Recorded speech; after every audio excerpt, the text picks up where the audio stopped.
focus when you're trying to execute and achieve milestones, in whatever you're doing is focus. And I would also say it doesn't matter what size you are as an organization. If you're in it right up through to massive enterprise, the solution is now there. Nobody fall into this industry, so it is actually quite an intriguing thing about what it really means.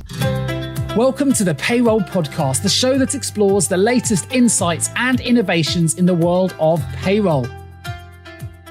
Today's episode of the Payroll Podcast is sponsored by Deel. Now take a moment to consider the following pre-show scenario. Imagine you had to visit 6 different houses just to cook your dinner. One place has the pots and the pans, another has the stove, another has the food. You get the idea. Sounds ridiculous, right? Well, the reality is most global businesses operate exactly the same way, using 6 different tools and platforms just to pay their global workforce. But now there's one platform offering truly simple, truly global payroll, and that's today's sponsor. That's Deel. That's Deel. And Deel's fully managed global payroll makes it possible to pay your entire team in over 100 countries and in over 200 currencies, all in one place. So whether you're an enterprise company, a small business, or something in between, Deel is built to meet your unique business needs. With in-house customer success managers, local payroll experts, and more, Deel's fully managed global payroll eliminates third-party handovers and instead provides unmatched compliance and flexibility. In fact, they'll even help you track and flag the latest changes in payroll regulations before they even become an issue. And with 24/7 monitoring and best-in-class security protocols, your sensitive data is always protected. So are you ready to change your global payroll system? If you are, click the link in the show notes to book your demo with Deel today. Hello and welcome back to the Payroll Podcast. My name is Nick Day, CEO at JGA Recruitment Group, and we're global specialist payroll recruiters. And I'm really excited because today we get to talk about a brand new topic, something we've never covered today on the show, which is navigating payroll acquisition and integration. And we're going to find out all about that today with today's expert, Bruce van Wyk, who is Global CEO at PaySpace. Now, just for those of you that may or may not be familiar, there was a pretty big deal that went through recently. PaySpace was recently acquired by Deel, that's Deel, to be integrated as their exclusive payroll calculation engine. This acquisition was Deel's largest to date and represents an enormous step towards their goal of being the one-stop shop for all things global payroll and HR. And by integrating and acquiring PaySpace, Deel effectively are going to be the first EOR with its own multi-country global payroll calculation engine. It's also going to be a standalone payroll SaaS subsidiary. But most importantly, this is something that Bruce has spent his career developing. He's a seasoned tech entrepreneur. He's now global CEO. And I really want to get into the detail about what PaySpace is, what it offers as a global tool set, and why specifically it was identified by Deel as being that differentiator that can really achieve their ambition. So we're going to find out today how PaySpace's tech is going to help Deel to fast-track localization in multiple territories. This episode is all about global payroll, all about acquisition, all about tech, and the things that our listeners love to hear about. So without further ado, Bruce, welcome to the Payroll Podcast. How are you feeling today? Yeah, Nick, thanks very much, man. Thank you for that intro. Great to be here. Thanks for having me on the show. It is awesome. You've hit on some very key notes there. So yeah, looking forward to the discussion and unpacking that more. I think it's a very, very interesting topic at the moment, hot. So yeah, looking forward to that. Fantastic. Well, you and me both. But I know certainly, most people we get on there are kind of operational payroll specialists. You've come from the tech side. You're a tech entrepreneur. You've built a fantastic product. So before we dive into that, let me ask you, what does the word payroll mean to you? Yeah, Nick, that's listening to your shows before, it got me thinking. And quite frankly, I think to start off with, nobody chooses payroll. You fall into this industry. So it is actually quite an intriguing thing about what it really means. And I think everybody is experienced, to the side of the output. But for me, payroll is how do you technically and efficiently get people paid? It's the bottom line. It's the mission critical part of employment. And ultimately, if that's not working well, a lot of the other discussions become a little bit mute. They're never irrelevant. But yeah, that comes down to the crux for me. And in fact, points towards why we started PaySpace back in 2002, because it's how do we do that better and more efficient, and it's getting people paid. So that's for me that's a little word payroll in a very interesting and intriguing and unsexy industry. Payroll has never really been sexy, and so it's an intriguing space. But that's it for me.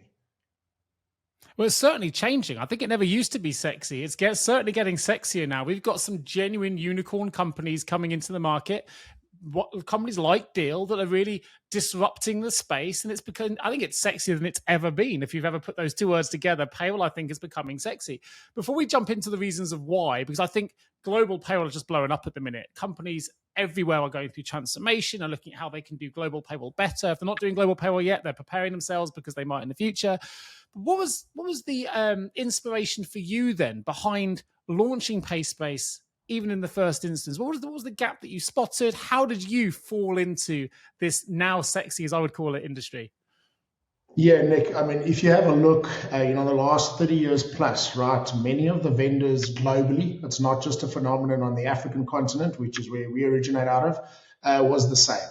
And, so the way that payroll was processed, the inefficiencies around it, the lack of information, of access to information, things like employee self-service back in the day didn't exist. So we just really had a look at it and said, there has to be a different architectural and technical way to do this. And if that changed, we felt that you could unlock a lot of value for all of the stakeholders, being clients, being the employees of the clients, payroll and HR around the boardroom table has typically struggled to get a really valuable, say at the seat. So for us, it was looking at that and coming and disrupting, disrupting through technology was what it was and still is our mandate our tech teams are still the largest in the organization, whereby we want to keep changing the way that payroll is approached in technically being processed. No downtime. Typically, if you look at legacy, there's downtime to do the actual, calculation process. So there's now, real-time processing all the time. All of those sorts of things we had as an absolute imperative from inception. And, it's quite something I'd suggest to talk about that in theory, but when it gets down to how do you actually technically do it, it's imperative to get it right. If you don't, and ultimately what you want to be building for is configuration. I think there's been a very strong field in the payroll industry for that same amount of time around customization, which is tweaking and changing, but you need to do that through actual code rather than providing tool sets to allow your architects as such to actually just configure for that nuance. Because look, we all acknowledge it. You've got different legislation for every single country, and to cater for that is a huge challenge.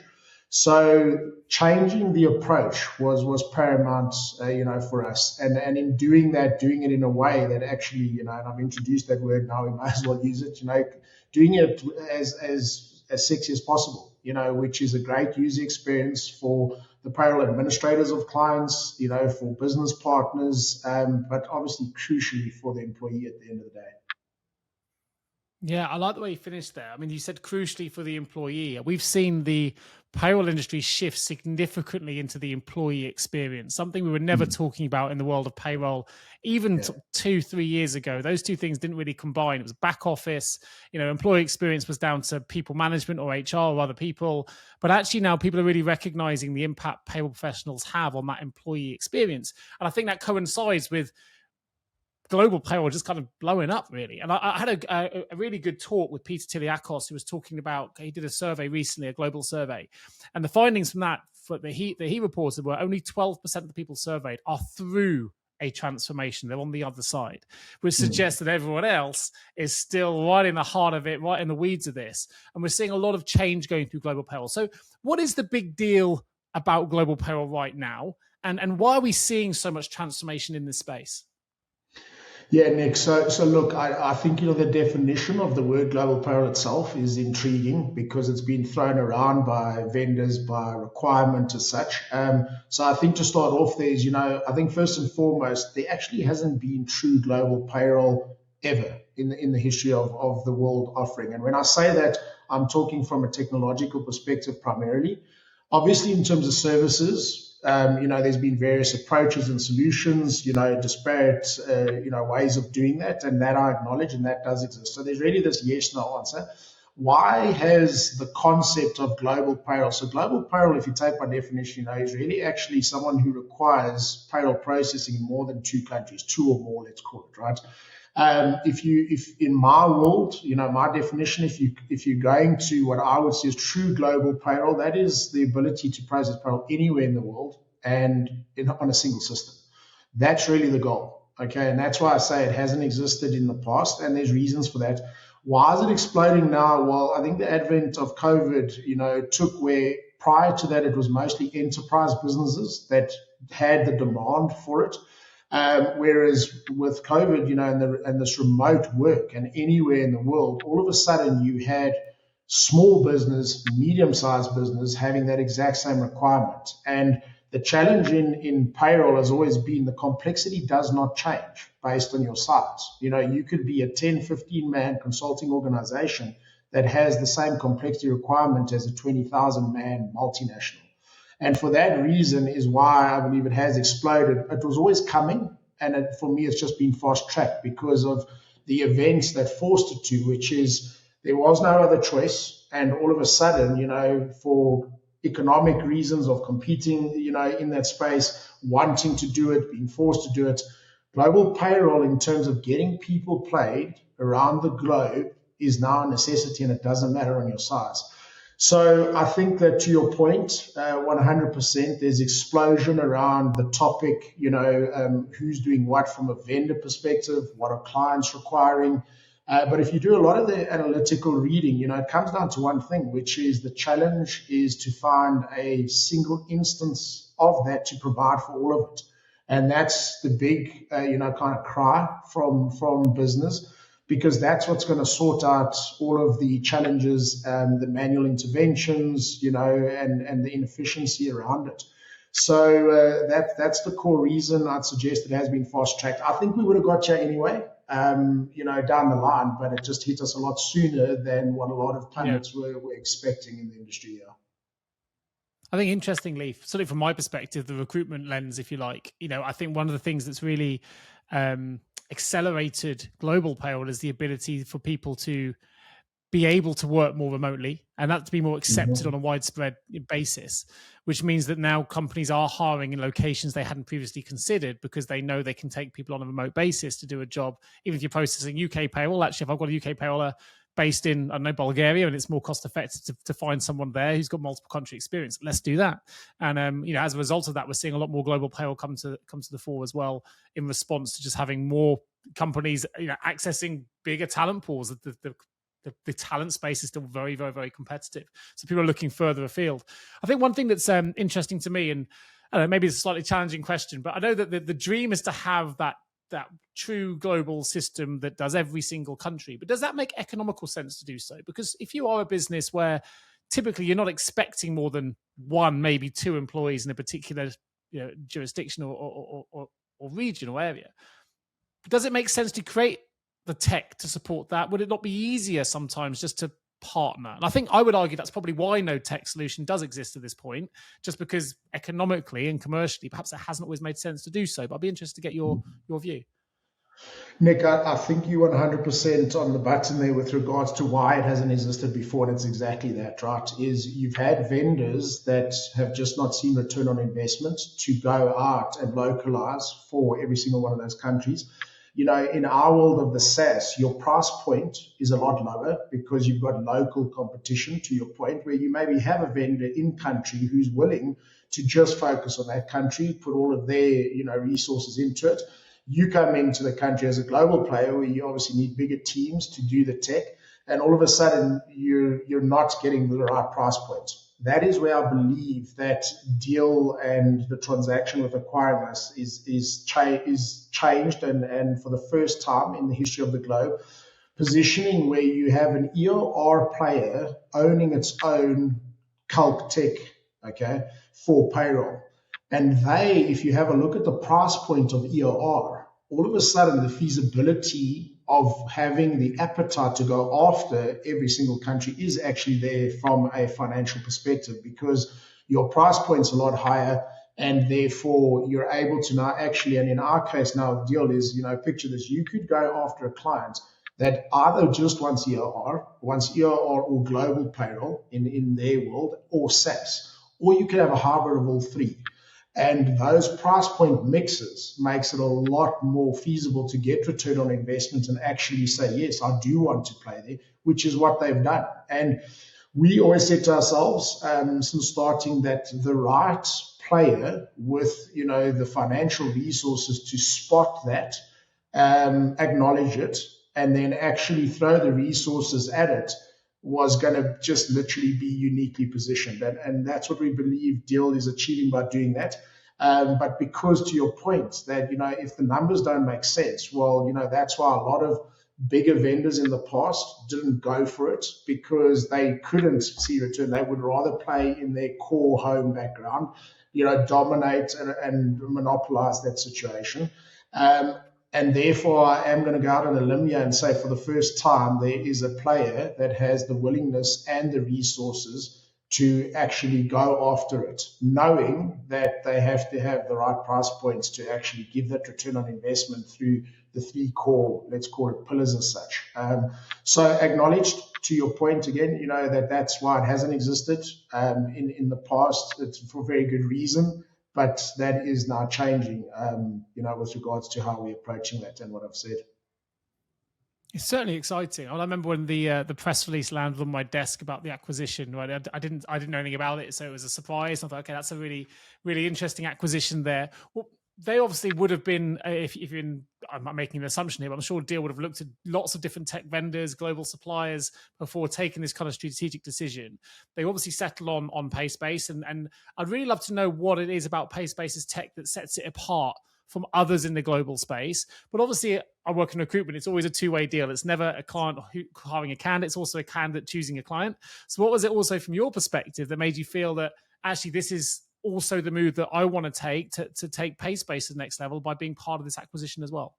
Yeah, Nick. So to your point, they had a look around the whole world, to establish what kind of technology from a payroll and HR perspective existed out in the globe. So they literally sent everybody out in the entire footprint. So they're in over 100 countries.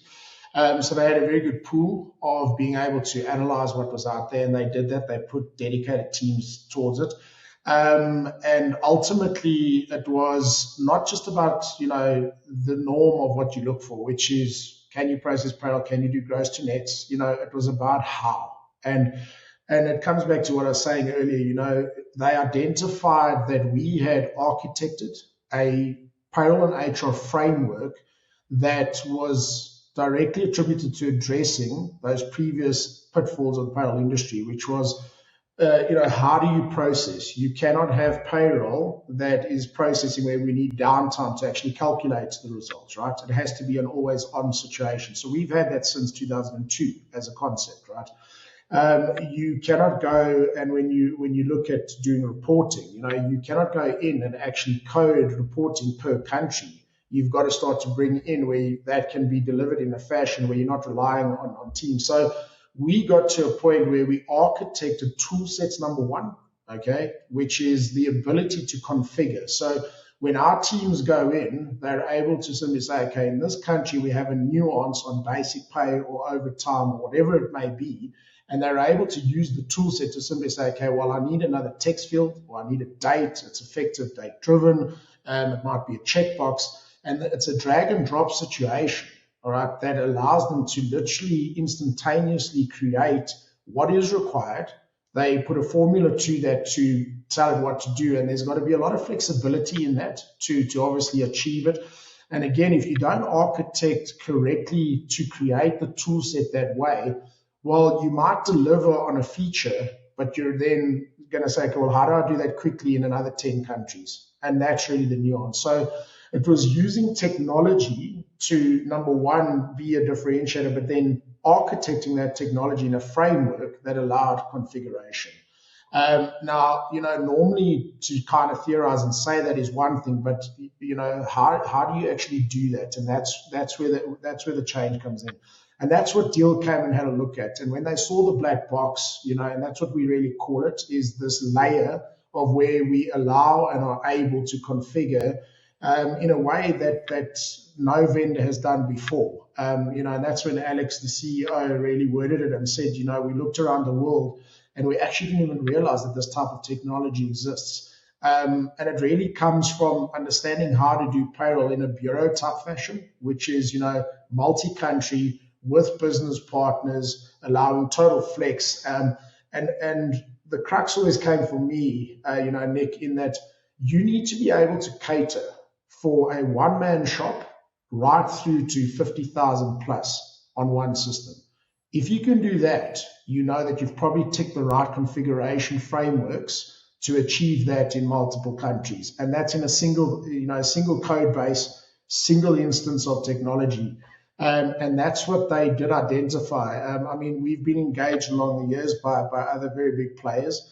And, it was the one that was going to see that IP. And that's what Deel did. They saw and identified because they had been trying to build as well, so they understand what it takes. And when you recognize the how, that's what changes the game.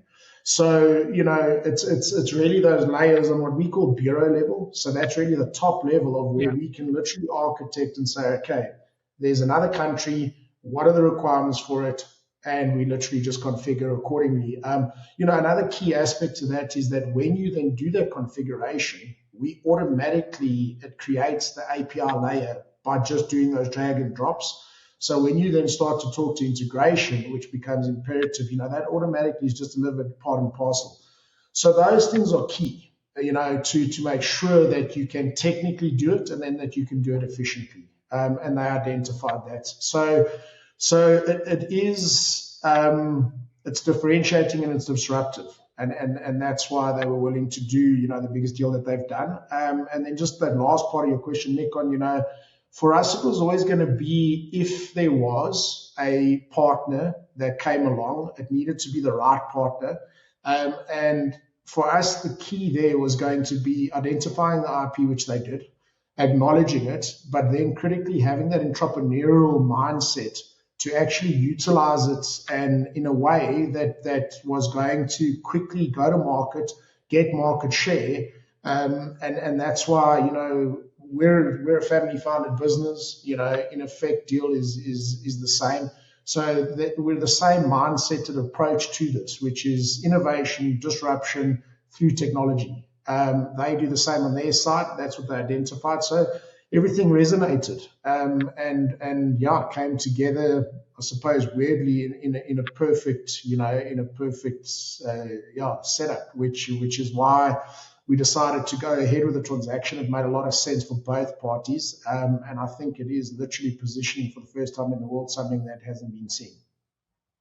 Yeah, it's very exciting. It's really interesting getting some insight into how the two brands started to align and what both of you are trying to achieve. And clearly it's a relationship, a symbiotic one here, where both of you are relying on each other to get to that ultimate goal, which I think is really exciting. But you've used the word disruption a couple of times, and having been in the global payroll industry now myself for over 20 years, I know the speed at which EOR has been adopted globally, and I say EORs generally because obviously there's more than one, there's others out there as well, but it's been phenomenal, and it's really has had a huge impact on the global payroll space, and I think in a really positive way, a really exciting way. I think payroll industry has been needed that transformation, but it's what it's also done is it's really thrust global payroll into the limelight of other businesses, of senior stakeholders here, because traditionally payroll has always struggled to get that level of investment. Even if they have a global payroll, it's really hard to get buy-in from the C-suite. And now we're starting to see a lot more of that happen. I think it's because there are senior C-suite individuals like yourself, operating as entrepreneurs and senior influencers in that space, saying, hey, you know what, the efficiencies and the money you can save and the improvements in efficiency that you can deliver, the way you can streamline operations, it's got C-suite people that don't have a payroll background necessarily really starting to wake up and take notice. And we're seeing that now as well, because we're seeing loads of other providers suddenly proliferate the market, coming in with new solutions and saying, hey, that's now starting to spend money on payroll. We need to get into this. So it's been amazing to see how fast companies like Deel and obviously now with the acquisition for PaySpace have really started to take a hold of that. What I'd really love to know now, I guess, is post-acquisition, Where does that leave you now as global CEO? What's the roadmap for you over the next few years? What are you hoping to achieve? Or maybe a few years is too long in the speed that you think you guys are doing things, but I'd love to know what your blueprint, your roadmap looks like in the near future. Hello, HR and people leaders. Are you not exhausted from the endless war for talent battle cries? I think it's time for a fresh approach, which is why at JGA Recruitment, we understand the real challenges you face in sourcing top HR talent. And guess what? We believe we have the solution. Our team is on a mission to revolutionize your hiring process because we're not just recruiters. We're strategic partners dedicated to finding the best HR and people professionals who align perfectly with your company's vision and goals. Let's break the cycle of frustration together. Join forces with JJ Recruitment and experience the difference in hiring better talent faster. Don't let another day go by without taking action. Contact us today by visiting jgarecruitment.com to discover how we can transform your HR team. And here's a bonus. When you visit us, why not sign up for our weekly HR newsletter? Because it's packed with invaluable industry insights and more. We really hope you can revolutionize your HR department by working with JGA Recruitment. Contact us today. Yeah, Nick. So first and foremost, primarily around consolidating, as many countries as possible onto the PaySpace engine. Okay, so Deel's in over 100 countries. They've obviously had partnerships along the way. Done some other acquisitions. So it's all focused from our end, firstly around that, which is consolidating onto the one engine. Which means that we are localizing as many countries as quickly as possible. So there's dedicated teams that we have to oversee and guide, because we have that experience on how to build it, as well as, in alignment with our tech, obviously. So there's a project of really pretty aggressive, numbers in terms of the amount of countries per quarter per year that we're targeting there. So that's the one side. Obviously, getting the systems integrated in a totally seamless fashion to really go out and be able to deliver to those three things, which is ER, GP, and or SaaS at any one time. And then I head up, along with my entire team, to commercialize the SaaS part of the business within Deel, because it's a new offering. Previously, they had ERR, they had GP, they had contractor of record. So there's now a whole new pillar, right, within the business, whereby SaaS. So for a localized client in one country, where we now have the footprint expanding to, we can offer SaaS as we've done as a standalone business. And that's part of our mandate is I'll be heading that up, and we've got to commercialize that and run it as we always have for the PaySpace business as it's known in the industry. And then, doing that alongside the Deel offering. So we've got a really nice roadmap, it's been plotted out. It's extremely aggressive. I don't know if you've heard about, the concept of Deel speed, which is internal terminology that they use. And that's doing it as quickly as possible, getting iterations out of it. And that's not just on build, right? That's on support to customers. It's on, aggressively winning in the market. We're hugely excited about aligning ourselves, with that. And it's obviously part of why we also went with the transaction, that needed to make sense, whereby we sat back as the founders and said, look, we want to see true global payroll happen in our lifetime. And that's part of this, right? Which is being in the Deel stable and us working as a partner, really, with Alex, Philippe, Frank, and the guys to get it done. And make sure that our experience lines up with theirs in the industry to deliver on that. And that's what we're doing. So that's our mandate. And we're usually excited about successfully doing that. So you're able, maybe you can't, but you're able to share some of those timelines. We know it's aggressive. We know that speed is their thing. Have you got any timelines in mind for when you hope to achieve some of these outcomes? So I probably can't go into the very detail, but I can tell you that in the next 3 years, that over 100 countries is going to be on the one platform. So that probably gives you some sense of that it's hugely aggressive. I mean, you're looking at basically 10 countries are being worked on at a time by the teams. And after the first 12 months, we're going to ramp that up, because that's really just going to allow us to align the best way at scale, right? Because we've always done it. We've been bootstrapped, Nick, up until this point. So everything we did was vastly different to the way that Deel does it because of the financial resources that they have.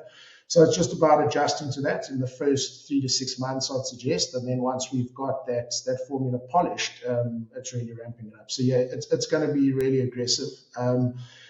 But we're comfortable with it because we've done it before with regards to, how do we localize, and now it's just at a different scale and pace. Hey, you're in payroll. Like payroll people are used to working around the clock. That's what the industry's known for. Is never sleeping, never taking holidays, always working. I know tech's supposed to streamline some of that, but still, payroll people like to work incredibly hard. So just to change the narrative slightly and segue into a slightly different point. If I'm a payroll manager or payroll professional, director, global payroll professional listening to this podcast right now, what are some of the complexities or opportunities that exist now that you see in the market, maybe as a broader market observation there, because there are a lot of global challenges that we need to overcome. You've talked about some of those already on the show in terms of having that one true solution. But there is also a lot of complexity. If I'm a payroll professional looking for a new vendor in this space, it's kind of hard to know where to turn or where to look. There's so many people sort of pushing a slightly different type of solution, from EOR to you've now got middleware providers, and there's loads of different things out there. So if you're speaking to that audience as we are now, and they didn't know where to start in navigating some of those challenges, or even navigating the sheer volume of potential suppliers, what kind of advice would you give?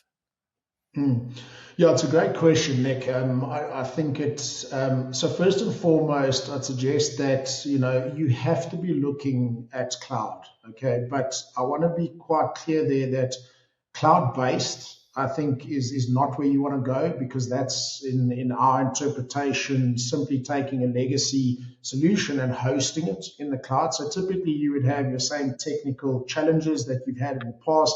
It's not just where is that being resided, right? So for me, it is about true cloud native technology, number one, because then at least you know that you are positioned to be for the future. So can that technology stay up to date with the latest tech frameworks? I'm not talking payroll now. I'm talking just simple technology first and foremost, right? So you definitely want to be looking there. I know that, a lot of the rhetoric has always been, like, how safe is it? Is it the future? To me, that's a non-discussion anymore. If you're not in the cloud, I believe that you're inefficient and not positioned well to actually get the true value out of what you should be getting. So definitely that's the first point of call. I think, you used an interesting word there in terms, where should you look? I think it's more about what you should be looking for, right? There are providers who are going to always verbalize, the correct wording for solutions, but look at what and how, so if there is a, always on calculation, test that. And I'd always say, when choosing the vendors, because right now, I think there's no better time, in fact, for all business globally to be making a decision to actually move, because the push has come where remote, employees, geographies around the world. And if you are going to make the change, because you have to anyway, well, make sure that you're doing that in the cloud where you're getting those right technologies, but then test it. Sales is easy to go and deliver a theoretical answer, but do POCs, and that will flush out the vendors, that are truly delivering on the complexities around payroll. Do you get reporting, in the localized formats for the country? Is it down to the T? How is that done? If there is a change on legislation, test how the vendor is actually doing the compliance, the interpretation of that, and then the timelines related to rolling that out, because that will normally give you a hint towards configuration versus customization. If you're looking at a 3-week time frame to roll out a legislative change, that's pointing out to me that that's not configuration. You're largely relying on engineers to go and do coding around getting that done, right? So those would be my core suggestions in doing that. I know that also, you've pointed it out, there's a lot of vendors that have kind of said, okay, well, we now need to make changes to our technologies and that. So how far are they down the road? And, their clientele are potentially being forced to make a decision where they didn't really maybe want to change. But because they have the opportunity to look, use the opportunity, and see what's out there. And then, yes, I think that the EOR, space alongside, typical payroll processing and SaaS, that's really just dependent on, do you want 2 people to 5 people? Are you eager and willing to set up, your organization in a country? And if not, well, then EOR is just an excellent solution for that. And at the back end, though, of EOR, you need payroll processing. And that's why Deel, it makes total sense for them to have the tech stack no matter what, whether they're offering EOR or direct SaaS. So that's what I'd look at, definitely test the technologies. I mean, just a small example, we rolled out, employee self-service via WhatsApp last year, first in the industry. And again, just opening up that accessibility of information. So, what kind of tech is available? A place like Brazil just uses WhatsApp hugely for generalized communication anyway. So in a country like that, all of a sudden having payroll accessibility to get pay slips, apply for leave through WhatsApp, get that approved, etc., it just changes the game. And I would say always test the boundaries of, I've thought about whether this is possible. So ask the question to the vendor, if it is something that kind of tickles your fancy, because that would always indicate as well, technologically, how are they positioned to do that? And I would also say it doesn't matter what size you are as an organization. If you're an SME right up through to massive enterprise, the solution is now there.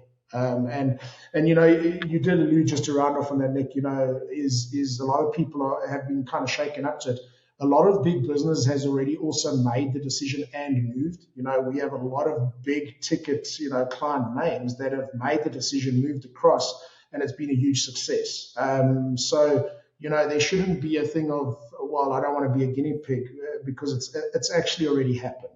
No more of an exciting time to make the decision than now.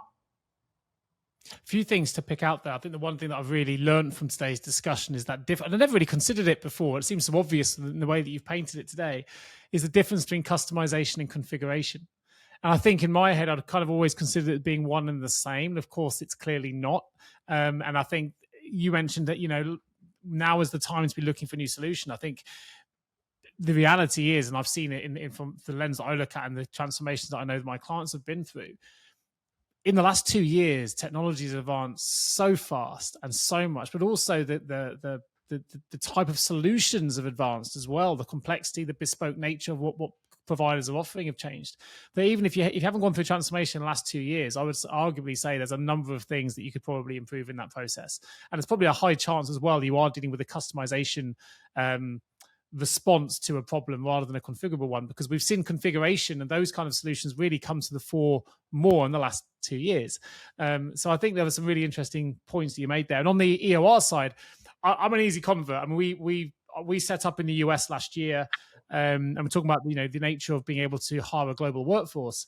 I looked at setting up offices and all the different things you need to do. It's incredibly complex. And we went with an EOR solution, and we've now got employees in the US, we've got employees in South Africa. They make it incredibly easy for us. So I think that if you're not familiar with EOR, it's worth researching, it's worth looking into. And obviously Deel is a major player in that space, and PaySpace now supporting it. It's only going to take it further. But I think a lot of people are still getting their heads around what it is. And I think some of the reasons for shopping around you've articulated really well there, which is really nice. One thing I wanted to ask before we go today, Bruce, was what are some of the benefits then of a full stack localized payroll engine? Because I know that's something that, or I understand, my understanding is that's something that PaySpace provides. But it'd be interested to know, again, from a listener perspective, what are the kind of challenges that your solution overcomes that maybe a more customized solution or a different type of solution perhaps would struggle with? Yeah, so Nick, look, I think, just quickly on that EOR thing, another thing to look at there just for your listeners is, like in Deel's case, they deliver all of those services by their own people in country. And I think that that's hugely important in the EOR, side of things. So that's a good one to highlight. Nick, when it comes to payroll, right, the complexities largely exist around three pillars. You've got your gross to net. So, how much am I paying a person? How much tax, social security should come off that for them to get a net, right? And that's normally, let's term it, the easier pillar to deal with. And that's why you have a whole host of in-country vendors and providers, and generally can tick that box quite well. It starts getting challenging when you want to do net to gross. So the reverse of that, because that implies, that you've got a person earning in a certain currency, they are deployed in another country, but they're not prepared to go and work there unless they're clearing the same amount that they were in their home country, right? So that's typically what's referred to as home to host currency employment and conversions, and you can start to get into things like having to have ghost calculations, etc. So, being able to cater for that type of stuff starts to put you into pillar two, of the net to gross. You then start to get things like retroactive calculations, which is typically, having negotiations with unions. They only get finalized 4 to 5 months down the line, and you need to automatically have effective date-driven features to be able to go back and say, okay, well, what would the person have earned had they been paid the now negotiated fee back then? Okay. And then there's the reporting pillar. And this one is massive, because this is really what does the authorities require from a vendor, from a client, and therefore the vendor, to submit the actual returns to the authorities, the reporting side of that, the actual payments. And if I give you an example there, if you take Brazil, they have e-social, which is the requirement to submit information to the authorities on a daily basis. Okay, and that needs to happen real time via API integration. So that's information going from the client to government and getting responses back. Now, to do that alone, all right, is a mountain to climb. I mean, it's one of the Everests of the payroll world. But now you all of a sudden say, well, let's go and do that. We need to do similar things in Germany and France and Italy. Now, if you haven't architected a tool set that you can configure to do the correct mappings as to what they want with what you have in your system and how you're catering for it, to submit the information to the authorities, to be able to receive the responses, and then critically, again, to then present that to the client and employee in a fashion that's useful and valuable, where you are compliant, but also that it's easily done. Those are some of the examples in those three pillars. And then within, each of that is, how do you do a calculation?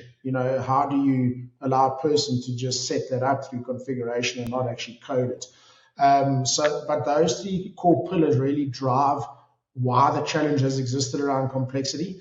And the fact is that in every single country, you have to be able to, as a vendor, play to the most complex scenario. Otherwise, I don't think that you're actually playing to a localized SaaS requirement, because the fact is whether I'm 2 or, as I said, 2,000 or 20,000, the requirement exists. And if I want to do payroll in that country, I need to deliver on all of those. Unless, obviously, as a vendor, you're choosing to be comfortable and say, I only want to play in the SME space. I'm happy to not go for the most complex scenarios. And then you're just simply turning away from that business, which is fine. I mean, you obviously have those vendors. But if you wanting to do what we're doing, which is global payroll to any complexity, you have to cater to the most complicated requirement of that country in terms of the way they've set out their legislative parameters. Nice. No, you've articulated that really well, which is great. So my last question before we open the vault, Bruce, is let's look into the future. I'm going to give you a little bit of a crystal ball. I'd love to know what your vision of the future is. I've got a sense of it today, which is having that one true payroll solution. But if we're going to take it broad, and I was able to grant you that wish of whatever that future might look like, what would it look like for you? And I guess as maybe a follow-on question is, how does this M&A with Deel support that mission or that vision for you? Yeah, Nick, look, I think, since 2002, we've always had the vision, global payroll. So 100%, like you say, that's what the future is in really seeing the single instance with all of those countries on it. But then I think it's really about the valuable services off that. Earned wage access is typically a topic Yeah. that's running around hot, in the US and Europe, still kind of coming to grips in other developing areas of the world. But ultimately, if we think about it, was payroll set up the way it has been for 30 plus years purely to make it easier for the processor? Whereas in fact, if we think about an employee, they've earned their money for the day, every day that you work. So shouldn't a person be paid daily and have access to that? So earned wage is making that concept more of a reality because I can apply for it. But theoretically, should it be that way? Should people be paid instantaneously on the day that they've earned because they've earned the money? It's theirs. Should they not receive it? So I think that's an interesting nuance for the future. And then in that case, what are the payment or the fintech around that? Around how do I want to receive this money, and give me the choice, and I'll actually choose it through employee self-service, through configuration that I just have easy tools to do to say, yeah, great, I'd actually like some over here, pay it there for me. That's the percentages, and doing that efficiently. So, that very, summarily is where I see, and obviously within that, there's a whole lot of, world, let's call it, that goes into how one would go around doing that. And then, I think, based on the HR side of the payroll play, we've always focused very heavily on payroll because for us it's mission critical. The HR, though, around that is as important. So integration remains a key thing. And obviously there, I think AI, is obviously having a big play already. It's probably going to be more focused on how to assist the vendor in putting out tool sets and features, but the translation of that efficiency and disruption does always end up being beneficial to the end person, being the employee. Yeah. So I think that's going to have a big play as well. So yeah, I'd suggest that's probably where things, for me in the short future, let's call it, sit. Well, it's just a follow-on question then, just came to mind when you're giving that response. So get a good sense that you're on the target to realize the belief that the global solution is going to exist in the future. You're on that pathway to creating that now. Do you think beyond that, though, once that part of the goal has been delivered, if you like, it will be possible to make that one true solution A, touchless, and B, then with every country having one day access to earned wages in real time? Or is that just too complex? Is that just too much? No, Nick, that's exactly what I say. If it's architected correctly, which in our case it is, then yes, the answer is yes. Because everything has been catered for to facilitate that. So that's the short answer, yeah. Well, heard it here first. There you go. Well, we'll revert back in a couple of years and see where we are. Look, we're going to open the payroll vault, Bruce. First question, a nice easy one for you. Drawing from your extensive career, and obviously you've got a great tech entrepreneurial career. It's a little bit different to perhaps some of the guests I've had on the show before. What's one piece of timeless advice you'd offer to payroll professionals today? Focus, Nick. When you're trying to execute and achieve milestones, in whatever you're doing, is focus in terms of, and I'm talking to a payroll professional, you generally have teams, right?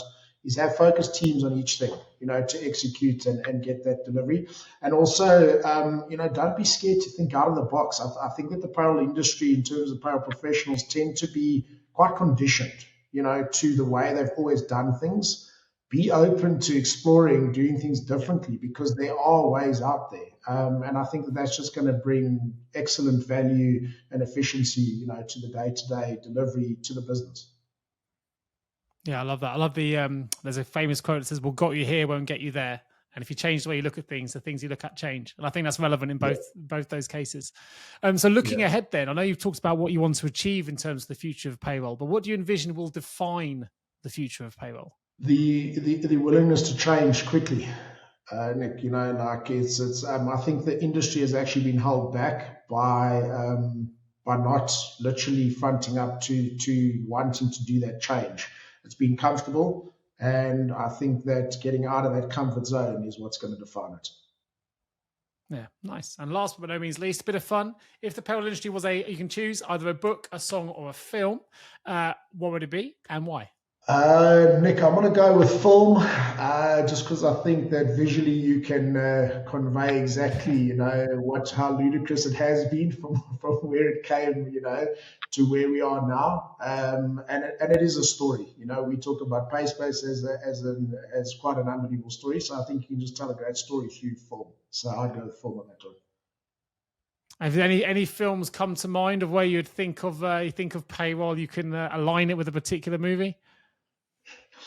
Look, I'm always a fan of Gladiator because it's it goes against the status quo, and obviously just pushing for that strong mandate of what's the goal, set out and go. Also, just a really, really good movie, right? Just a really good movie. I love that movie. Favorite of all time.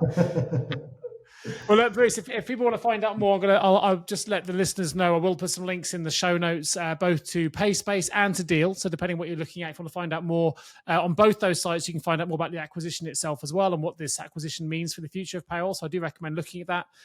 It's really good just to read these articles and understand what's happening in the world of payroll. So if you get an opportunity to click through to the show notes, have a look at those links, find out more about the acquisition, find out more about the tech. And of course, if you're interested, you can find out more about the services both Deel and PaySpace provide as well.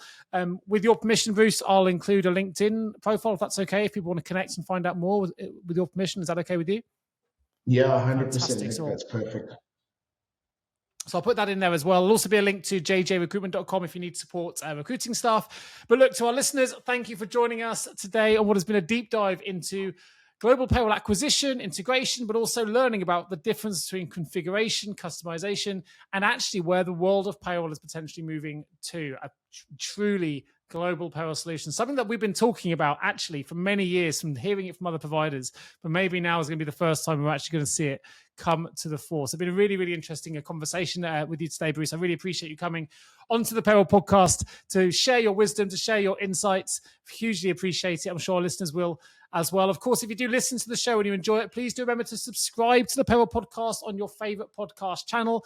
Today, we've had over 10 million minutes of listener time. We want to build that, get to the 20 million mark. So we need more of you to listen. We need to share that with all of your payroll colleagues and friends, and we can continue to raise the profile of global payroll for everyone worldwide. And of course, if you do need payroll staff anywhere in the world, please do get in touch with either myself or my team at jgarecruitment.com. Just even to say one huge thank you once more to Bruce, Global CEO at PaySpace, for joining me today on the Payroll Podcast. Thank you, Bruce. Today's episode of the Payroll Podcast has been sponsored by Deel, the all-in-one global people platform that simplifies how you pay your global teams.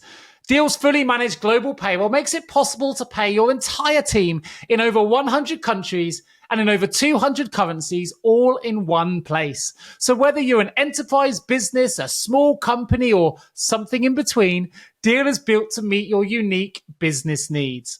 With in-house customer success managers, local payroll experts, dedicated points of contact, and more, Deel's fully managed global payroll eliminates third-party handovers and it provides unmatched compliance and flexibility. In fact, they'll even help you track and flag the latest changes to payroll regulations before they even become an issue.